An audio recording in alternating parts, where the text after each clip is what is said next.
Da, pentru că Camera de poate fi doar locul mare. Convocator. Primarul Comunei Văculești din Gineazului Marea Băică, convocă Consiliul Local al Comunei Văculești de Bădășani, ședința ordinară, în conformitate cu pregătirea de articolul 133 alineatul 2 litera A, din OG numărul 57 de 2019, privind codul administrativ, în data de 24/6/2021, ora 14, ce va avea loc în sala de ședință sau are loc în sala de ședințe a Primăriei Comunei Văculești cu următoarea ordine de zi. 1. Depunerea jurământului de către Consilierul Suprean, validat prin dosarul numărul 1381/222/2021.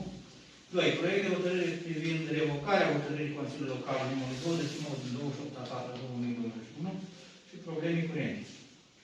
Mai introduc ceva pe ordinea de zi? Nu, doar procesul verbal. Da, procesul verbal, l-ați avut doamna secretar, l-aveți în față, dacă sunt obiecțiuni la... Cine este pentru forma în care îl avem în față? Unanimitate. Deci, una primul punct de ordinea de zi. Primul punct de ordinea de zi, depunerea jurământului de către Consiliul Suprean, validat prin dosarul numărul 1381/2021. Urmarea demisiei domnului Fortun Daniel, s-au făcut toate demersurile, atât din partea partidului, cât din partea secretarului general de comună. Instanța a decis, domnul Grigore Mișu va fi după depunerea jurământului consilier local din partea PNL. Domnul Mișu, vă rog frumos.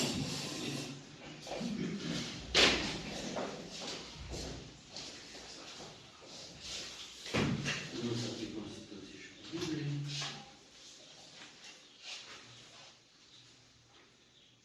Subsemnatul Mișu Grigore, consilier local al Consiliului Local Văculești, în conformitate cu prevederile articolului 117 din Ordonanța de Urgență a Guvernului numărul 57 de 2019, privind aprobarea codului administrativ cu modificările și completările ulterioare, depun în fața Consiliului Local următorul jurământ.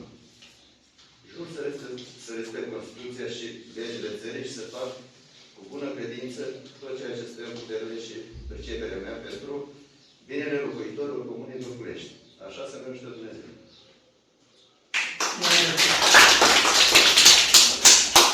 Domnul Mișu, bine ai venit în Consiliul Local Văculești.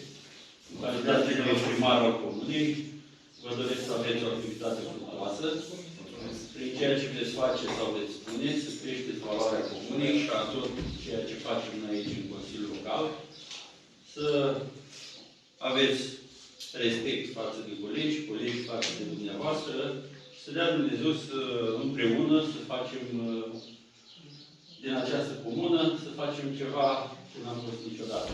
Adică o comună foarte frumoasă, dezvoltată. Succes!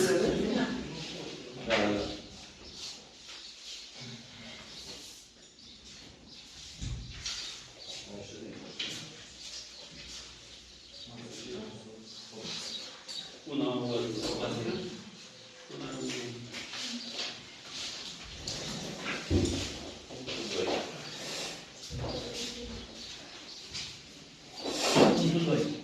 Proiect de hotărâre privind revocarea hotărârii Consiliului Local numărul 29 din 28/4/2021. După cum știți, am dat o hotărâre din Consiliul Local privind concesionarea sediului liceu fostului liceu de la Saucenița. După cum v-am spus, contează foarte mult și la prefectorul, la cine ajung la controlul de legalitate. Unele doamne sunt mai open mind, alte doamne merg exact pe articole de lege și pe interpretări. Ni se spune că, în principal, trebuia un studiu de oportunitate. Analizăm raportul de evaluare și raportul de evaluare nu a fost dat în considerare. Studiul de oportunitate cumva pledoaria de ce facem noi acel lucru și care este motivația noastră de a-l concesiona. Și folosul statutul concesionarea acelei instituții. Da. Din punctul meu de vedere, toate s-au făcut pe aceeași procedură până acum. Motivația se găsește în referatul de specialitate a primarului și în nota asta, în raportul așa. Toată cronologia asta care o cer se găsește în raportul de evaluare. Mai trebuie un document. Vă propun să o anulăm și acum suntem deja în termenul ăsta, în câteva zile, în termenul 30 de zile și o să facem o extraordinară până la începutul lui iulie, cândva. E păcat că avem solicitări și ne întârziem așa, din punctul meu de vedere, nejustificat. Cam asta e. Nu prea mult timp. Adresa la prefectură, dacă nu puneați, era relevant și pentru noi. Știți de ce vă spun? Articolul 217 din codul administrativ. Ați văzut și vedeți, doamna secretar, eu am încercat să citesc. Luați și... Păi, am luat. Mi se pare că nu sună bine. 217. Da, da. Să ne propună revocarea pentru articolul 217, că nu l-am îndeplinit. Ia, uitați, deci știți-o.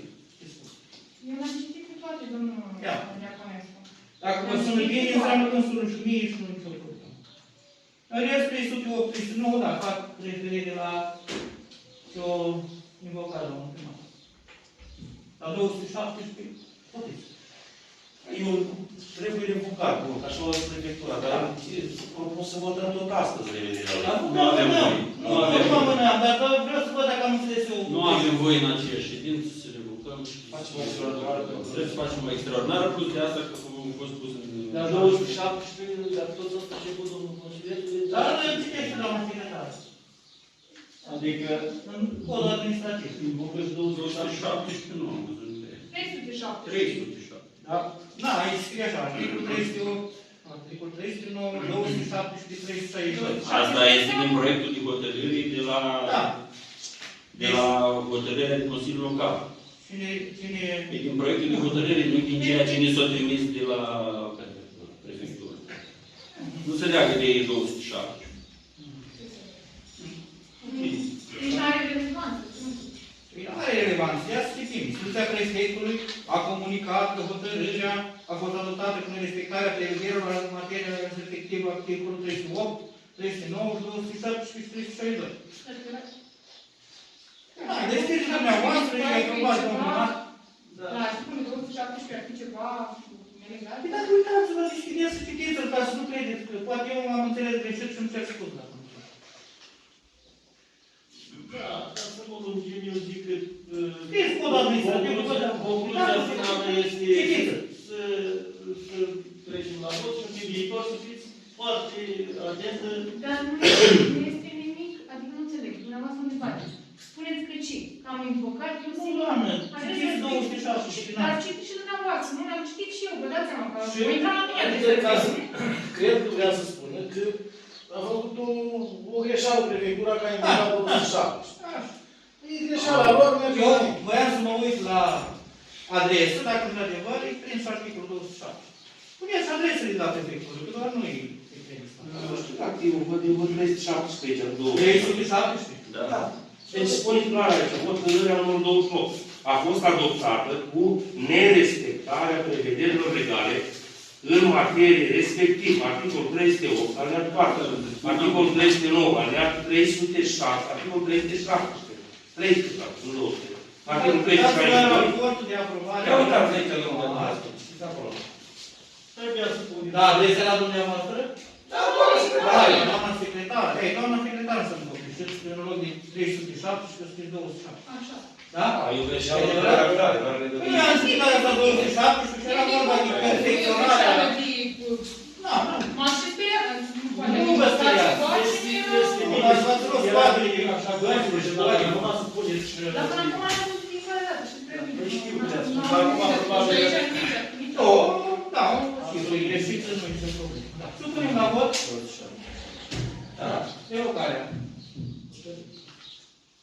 Propunere de revocare. Cine este pentru? Nu știți ceva împotrivă? Probleme și curente. Dacă sunt, Era calm. Data trecută era Reaud. Reaud. Și odată nu era prea mult noi. O problemă cu câinii, mai din Avea câte o Avea vacanță. câțiva oameni, cel puțin pe geam, că aici am venit foarte trece, cu luni, din cauza câinilor și copiii alea. Nu ne-am văzut să fie așa agresiv, cel puțin aici, am trecut și eu și nu pot să trece de ei. Nu știu, am destul de urât, pentru că din gherilor din plin, nu nici trebuie să avem noi parocul. Noi nu avem infrastructura. Dar de ce nu e pe alt, domnule? Acum am găsit o soluție, mi-a spus cineva, că ar fi o asociație care sterilizează. Să zicem că măcar nu se mai înmulțesc, dar agresiv. da. Nu știu, e o problemă destul de delicată, mai ales că îi mai și hrănim, îi mai și încoșăm și atunci el își spune și la prieteni, hai că este un loc unde o ducem bine, și formează gășculiță. Și deja când e gașcă, știți ce se întâmplă. E problemă pentru că îi și aduce, domnule Mare. Îi aduci, n-ai Îi aduci și îi iată, dar la mine pe acolo. îi aduci măcar în locuri vizibile. Ți-i las pe la două vieți, Păi la mine, ce la mine, la pod, să apoi îi aduci la pod și îi iau de acolo. La mine, dacă într-o lună de zile, îi iau o stână, din hărți, de câini, de dădea. Și tot trebuie să am grijă să iau de ei, să-i duc din. Scrie mie, Orvăcel sau Lorna. Ce am observat este o mașină Numărul de inventar a câinilor la tine de la Lorna sau de la Orvăcel, Cobăra. Oprește și la de exemplu, la Luneca de la Savgenița, cum zice, Țăranu, am văzut două băreți de 5 kg, mâncare, le-au pus și au ieșit ca sau păței cu mâncare. De asta s-a gândit. O să dau el la Mlăriță, că vreau că copiii ce nu plătești pe fața porților de rot la Mlăriță. E o mare problemă acolo. Cu porice și cu diclate găsește acolo. Eu zic că la următoarea rectificare de preț, o să mă interesez să văd ce pot să explic prin sterilizarea lor. Măcar atâta să facem. Poate dacă nu să mai înmulțesc, O să ajung la Dar deja sunt mulțări de în comună, domnule Mare. Sunt mulțări de în comună. n-au. Sunt mulțări politice în comună. Pe 6 acolo la mine, pe fondul la mine, vreo 7 într-un loc. La Viorica, la ministrul acolo, o seară, cu gașcă și pe acolo. Asta ar trebui anunțată asociația de vânătoare. Apoi, ar trebui că dovadă, eu sunt la ăștia, să fie Trebuie să anunțăm asociația de vânătoare care răspunde de fondul de vânătoare. Pinecii n-au niciun interes să aibă vulpi pe fond. Aveau...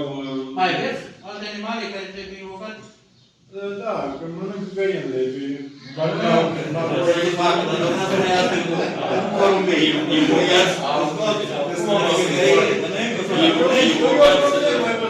La Ilișov sau unde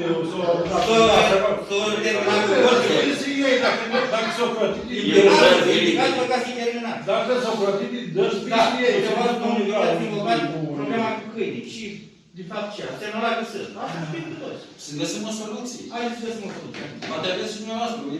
N-am soluție, că am fost la dumneavoastră, nu prea am avut. Soluția Ei, Guilhem. care au invocat-o domnul primar, respectiv, locuri, sterilizat, medic, îngrijitor, mâncare. Deci am adus și am discuții subiectul ăsta, ca să, dacă, de exemplu, la dumneavoastră ideal aici, dacă treceți pe acolo și vă întreabă să discuta problema, măcar să ne soluționeți asta. La voi și mine. Să nu zic că nu facem Nu e o problemă de actualitate, trebuie să fim... Mai e o problemă, domnul Vici. Eu îmi curăț șanțul, cât l-ai curățat, dacă va mai fi a meu. Ia primărie, dar curăț. În bine, dar restul canalului înfundat totul, până de unde țară vinea apa la Ciprian în curte. În curte acolo și acolo e lângă casa. V-am zis și la telefon. Ai zis, domnule, dar dacă nimeni nu e nicio măsură, domnule, Măsuri... dă-l înapoi în drum, dă-l înapoi în drum și-l duc înapoi, dar las canalul ducă. V-am spus Lui că- Bigitiu nu-i zice nimeni nimic, domnule, dar nimic. Dă porci unii, dă acela porcul, ceala nu știu, nu-i zice nimeni nimic. Acolo la el un dezastru, domnule. Pentru mine luat măsuri urgente, lui ăla nu-i zice nimeni absolut nimic. Bigitiu poate să facă ce vrea în comuna asta, domnule. În comuna asta Bigitiu face ce vrea ăla cu porcii. Dar nu am avut nicio reclamație. Ei, nu-i mai face, că domn primar știe. Cum nu au avut? Câte până acum? Acum nu mai... Foc la niște cauciucuri și m-am dus acolo și... Dar la el acolo ai văzut ce este? Focar de infecții, domnule. Dați-i voie cu porții pe teren, că... Da, dați-i voie pe teren, dați-i voie cu bacelițele legii de gard. Este o turmă acolo. Dați-i voie de toate, ca ce-a luat capul, pace. De toate.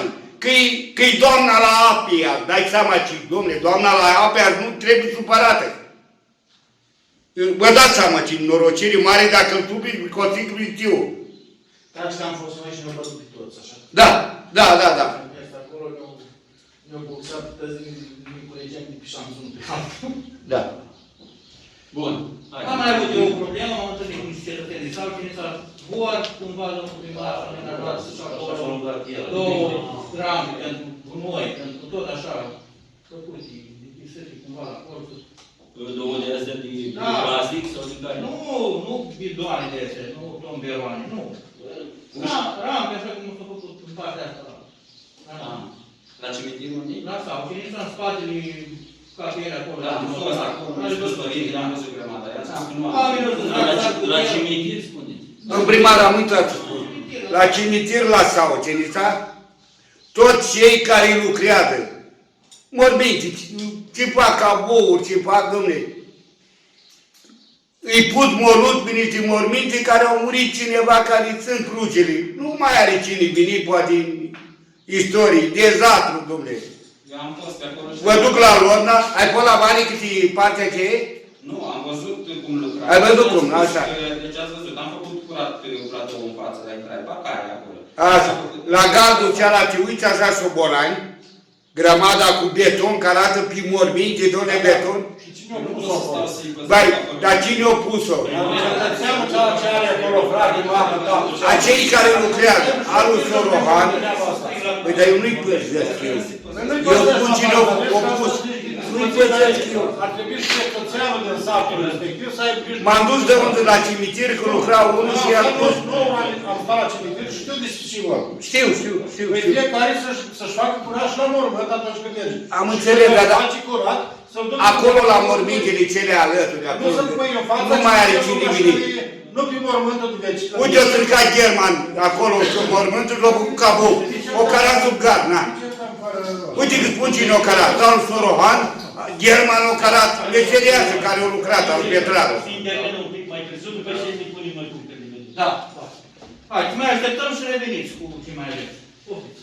Da, așa pe eu câteva lucruri. Da, haideți să nu pierd subiectul cu problemele ridicate, că trebuie ridicate. Nu trebuie ridicate, nu mai trebuie și rezolvate. Problema crimilor. Problema crimilor este de mult timp, dar nu s-au făcut și eu propun domnul primar, domnul vice, să două soluții în timp. Una, să ia legătura cu o asociație ONG pentru colectare, poate mai bine și mai am dat 5.000 sau 10. 2. Să ia legătura cu, iar este o societate de sterilizare care, da, face un demersul, dacă vine și sterilizează sau... Da, dar nu-i prinde. Îi prinde, că e dotat și cuprins. Nu. Nu? Nu trebuie să asigurăm spațiu, E și sterilizează. greu de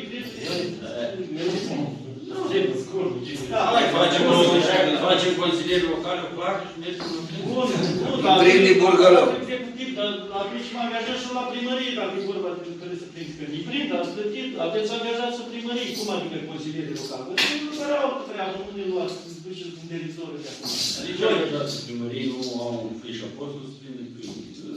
societăți specializate, au Păi seringi, au... eu vă rog frumos. Nu vă spuneau angajați, face la un câine cum este studiat acolo, un bloc deja, dar Domnul primar, n-am spus treaba asta. De ce ori mergeți să ne... Dumneavoastră faceți adresă, să le vedem și noi peste o lună, peste 2-3. S-au făcut adresă la sterilizare, s-au făcut adresă la ridicare. Să vedem acolo, un răspunsul de domnule, am primit răspunsul cu tare. Avem răspuns de la firma asta de prins, era viceprimar domnul Diaconescu, și un răspuns. Domnul primar. Dar acum cu asociația asta, acum am aflat că există o asociație care se Eu sterilizează propun ca în următoarea etapă, următoarea lună, să faceți o adresă, domnul Vici, domnul dumneavoastră, să faceți adresă, să ce răspuns ne dă. Până la urma urmii, așa cum știți, acoperim și dumneavoastră cu hârtii, că în momentul în care nu vine și până la urmă, domnule, am făcut, uitați, am primit și răspunsul. 2.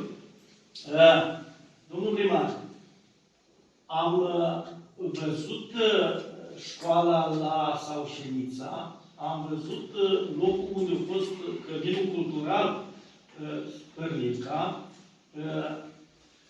La școala Saușenița, vreau să vă reamintesc, ați pus în vedere firmei că vine acuși 1 iulie și acuși vine 1 septembrie și se începe anul școlar. Ați notificat într-un fel sau altul firma pentru a aduce la nivel de întrebuințare școala de la 1 septembrie la Saucenița? Abia am primit procesul verbal de la experți, urmează să notificăm. Bun. 2. Am văzut pe terenul de la Părlica, lângă biserică, biserica satul care, așa mă bucur că nu văd pe internet bisericuța din țară. Dumneavoastră, sunt mai nou consilier local. Există o hotărâre de Consiliu Local în care este dat acordul să depoziteze acolo fel și fel de normale, de resturi, de piatră, de pământ, pe terenul cealaltă. Domnul Margare, domnul Blas, domnul... Dar nu stai o să ne Dar nu e terenul primăriei. Că la nu e terenul primăriei. O să ai să nu. Va fi terenul bisericii, da? Și care e situația terenului acum? Gata, cei de teren ce nu are? Păi până limita gardului în spate, mai bine, în față. Nu, acolo unde a fost căminul cultural, Zărman. Acolo 25 de ani s-a născut. Sau 2500. Păi 25 de ani. Acolo s-a depozitat fel și fel de resturi de la de pe drum, de pe pământ. Intenția a fost ca să umplem groapa aia tot acolo și să aducem la nivel cu curtea bisericii. Și în partea asta să venim tot încoace. Dar având în vedere că terenul 25 de ani există o hotărâre de Consiliul Local în care s-o admis lucrul ăsta? Dar nu-i pus terenul nostru în primul rând. Și în al doilea rând, de ce trebuia o hotărâre de Consiliul Local? Păi, teren al comunității și eu cred că fiecare, dacă sată un stâlp și pune un stâlp acolo, trebuie să aibă o aprobare. Sau ridică, sau depozitează, sau nu. Dar niște bucăți de asfalt acolo. Nu, domnule, asfaltul când a fost reparat porțiunea aia care a fost cu probleme la asfaltul nou, era foarte umed și nu au putut intra să le depoziteze. Și le-au lăsat urmând să vină să le duc la locul ăla. Da. Acolo, un și acopăr cu pământ. Nivelez și acopăr cu pământ. Până aduc totul la nivel. Să știți că acolo... Nu se aduc materiale, nu se aduc gunoaie, se aduc materiale, am văzut cel mult câteva betoane și asfaltul ăsta, dar este pământ. Totuși, nu cred că e în regulă acolo lângă biserică ce s-au adus acolo și pus așa, într-adevăr, dacă spuneți că vreți să nivelați, trebuia... I-am nivelat de 2 ori. Adus, nivelat și așa mai departe. Asfaltul cealaltă care l-a luat apropo și din drumul ăsta, cum s-a format așa de repede la 6 luni de zile după răbdarea, așa s-a plombat din nou, nu s-a executat răbdarea. Îi se întâmplă, da, au orice. Dar s-a întâmplat la școală, pentru că e o excepție la școală, dar se întâmplă și la acolo, alte excepții. Deci, iată că lucrări calde, nu rezistă nici 5-6 luni de zile. Și cu probleme grave. Nu există drum terminat de 6 luni de zile sau cât are, nu mai țin evidența, să-l plombezi la cazul unui zilei când el deja trebuie să probeze la 6 ani. Există drumul ăla cu probleme acolo, tot timpul au fost sărături. Se întâmplă, că au bătut pe o perioadă mai uscată și când au venit apele, s-au lăsat. Al doilea punct de vedere. Domnul primar. S-au reparat. Da. Ați spus că am ridicat problema în ședința din ianuarie sau februarie să facem gardul la cimitirul din Bărbit. Ca să dăm garda la Sfințit de Hram. Dumneavoastră mi-ați spus că domnul Gutău intrați în polemici politice și dați-mi banii cu ce să fac garda. Haideți să vă citesc niște sporuri. Ați plătit suma de 136 de milioane de lei la 4 salariați, nu salariați, la 4 persoane din comună. La un cetățean 8118, la un cetățean 3034, la alt cetățean 1066, la altul 450. Bani pe care ulterior i-ați imputat, i-ați achitat legal. Uitați-vă să-mi bani, domnule primar, pentru gard, pentru a plăti o remorcă să scoate toate gunoaiele astea din șanț. Acum eu vă rog ca la următoarea ședință, doamna secretară, să aduceți, să prezentați în fața Consiliului Local dovada achitării acestor sume de bani de la persoanele care li s-a imputat sumele respective. Este jumătate de an de când s-a dat dispoziție de imputare, să vedem dacă aceste sume au intrat în caseria primăriei.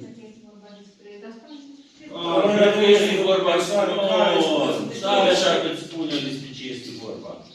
Persoane care au fost la ajutor social sau au primit de la școală diferite beneficii sau din undeva, li s-a făcut anchetă socială. Mă lăsați un pic. Li s-a făcut ancheta socială la momentul în care au fost înscriși ori la ajutor social, ori undeva. Ei, între timp, au jucat pe la jocuri de nou. Au câștigat niște bani într-o anumită lună. Nu au declarat. Și când au venit și au controlat la ANAF, trebuie să le impute sumele care le-au luat după ce au câștigat sumele respective. Dar să nu avem noi de un să știm că ei au jucat. Sau au fost angajați pe undeva și au declarat. Iată că unii din aparatul, lucrătorii din aparatul de specialitate a dumneavoastră nu respectă anumite articole din legea care este aplicabilă acestor bani dați oamenilor și ulterior îi trezim cu sume date suplimentare. Nu, dar explicați că așa la multă polemică spune. 2 la 1. Pot să spun. 2 la 1. Care legi nu Nu mai intru în haideți să sintetizez că am mai multe aspecte ca și să dăm bine. Spuneți-mi cine este.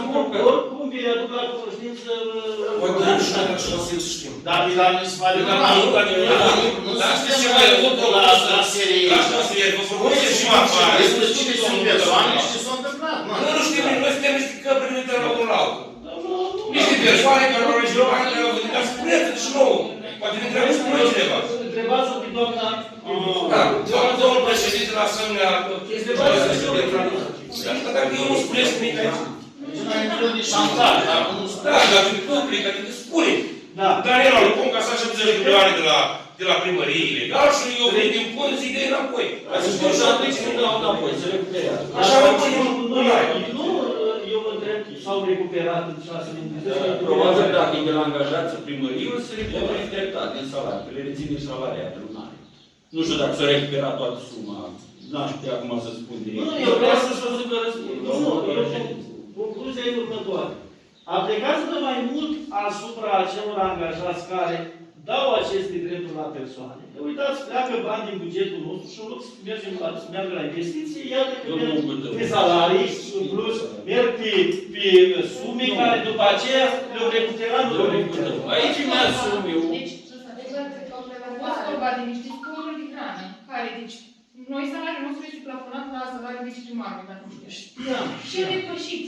Da, și Iar de ei ce? sporul Pentru că de- sporul de grană, spune domnul, de ce s-a depărțit? pentru că sporul de grană nu s-a considerat ca făcând parte din salariu. Îi trebuia doamna secretară, domnul secretar la Dan, că nu era dumneavoastră, Domnule. corect, mă scuzați, să pună punctul pe ei. Nu vreau bani, ăștia când depășesc salariul. Așa spuneți noi, să știm și noi.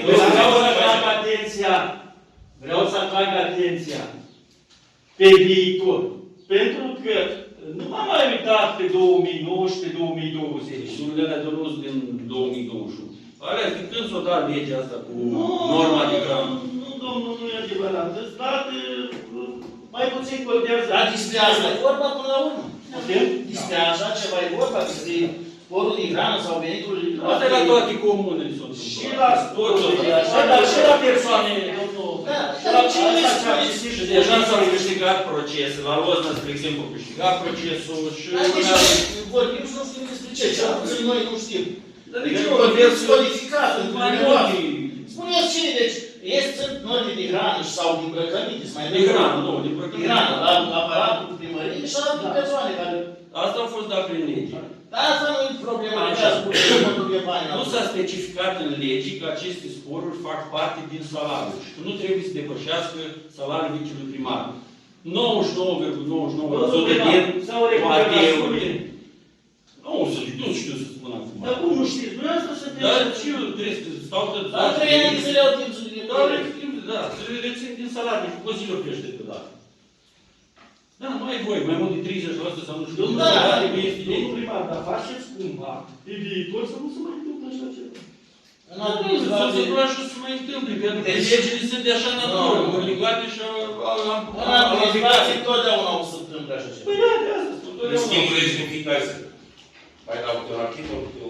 Da, oamenii cu de acord și au spus nu, nu-i bun așa. Nu. Dar au spus unul la o comună și au venit toți la celălalt comun și toți au imputat. Și l-am domicil, vorba de Mălin și mi-a domnul la domicil. Salut, asta e. Da, nu, asta e o chestie care da. Deci la momentul respectiv când apare un spor sau ceva, Toți ca vor să șef, ia. toți vor să ia și ca șef de instituții, Li dai. le dai. Da, eu le cantaj în cât lege. Deci... Trebuie să-i dai cu asta, e cu asta. Da, după ce responsul și le lează și după aceea față toți. Și trebuie să fac. Asta este procedura. Da, vă rog, domnul. Și nu vreau, da, și eu. Da, nu am terminat. Da, trebuie mai departe. Deci, trebuie să fim atenți un pic la cheltuirea banului public, deoarece sunt bani. Sunt bani. Sunt bani. Trebuie direcționați acolo unde trebuie. Revenim la comună. Domnul primar, trebuie să vă spun, comuna este bază. Așa știți, 50%, 52% oameni, nu pot fi așa. Gunoiul zace pe șansuri, burenile înapoi, drumurile nu mai spun. Apropo, câtă piață a spus în primele 6 luni? Niciun fel. Păi sunteți, am aprobat... Eu trebuie să-mi achit într-un antiderapantul, dezăpezările,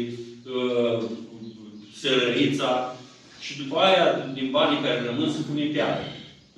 De exemplu, Prefectura mi-a blocat 600. Ați avut-o pe planul de investiții? Nu ați avut-o pe planul de investiții 2020. Dar nu trebuie. Nu depășește valoarea. Ați avut aprobarea Consiliului Local la Sărăriță? Bine, Nu ați avut. Nu. Cum? Dacă am avut aprobat bugetul, cum am avut? Nu există. Nu există. Aici vă contrazic, domnule.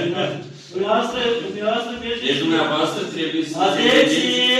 odată aprobat bugetul, intră la cheltuieli materiale, la cheltuieli de Vă jucați cu focul. Ei, Vă jucați cu focul. dacă mă joc cu focul, am să mă ardu.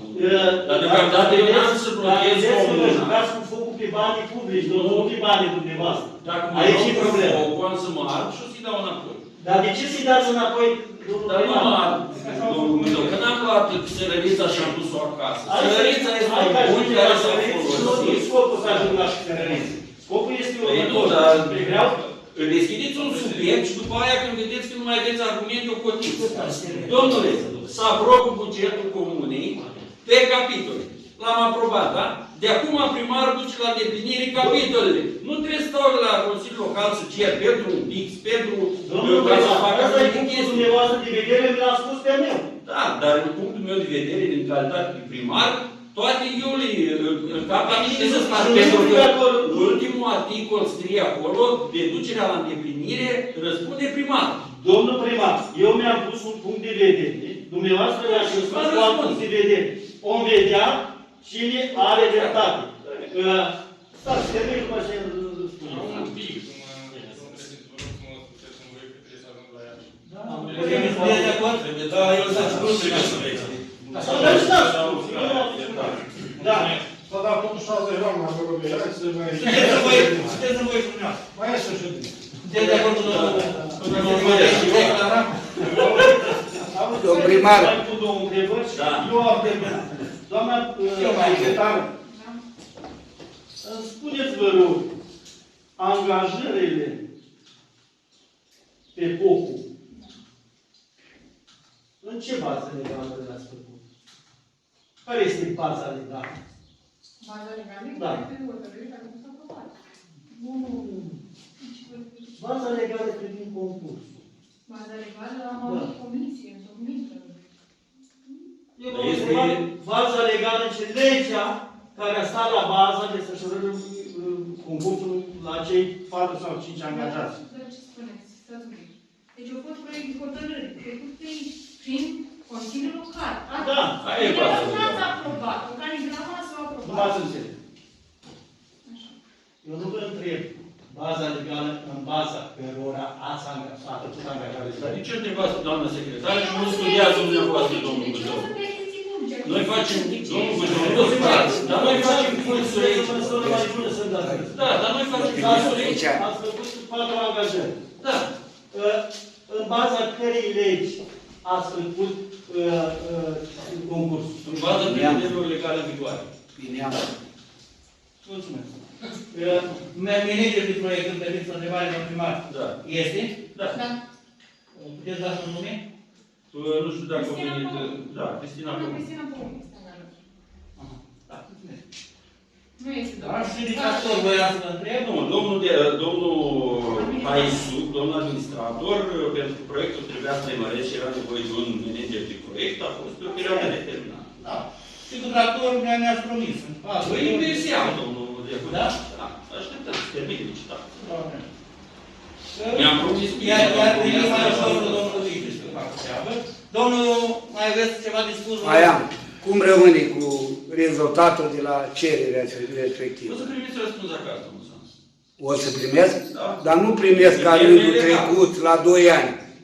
Nu le mai ține Nicoleta, vedeta sau tare. Avem corespondența la zi, domnul Sans. Bine, domn primar, altceva. Domnul Vici, încă o întrebare? Cât subordonați să aveți acum? Conform schemei. Dintre primar, dintre subscripție. 5. Dar lăsați-l de un pic.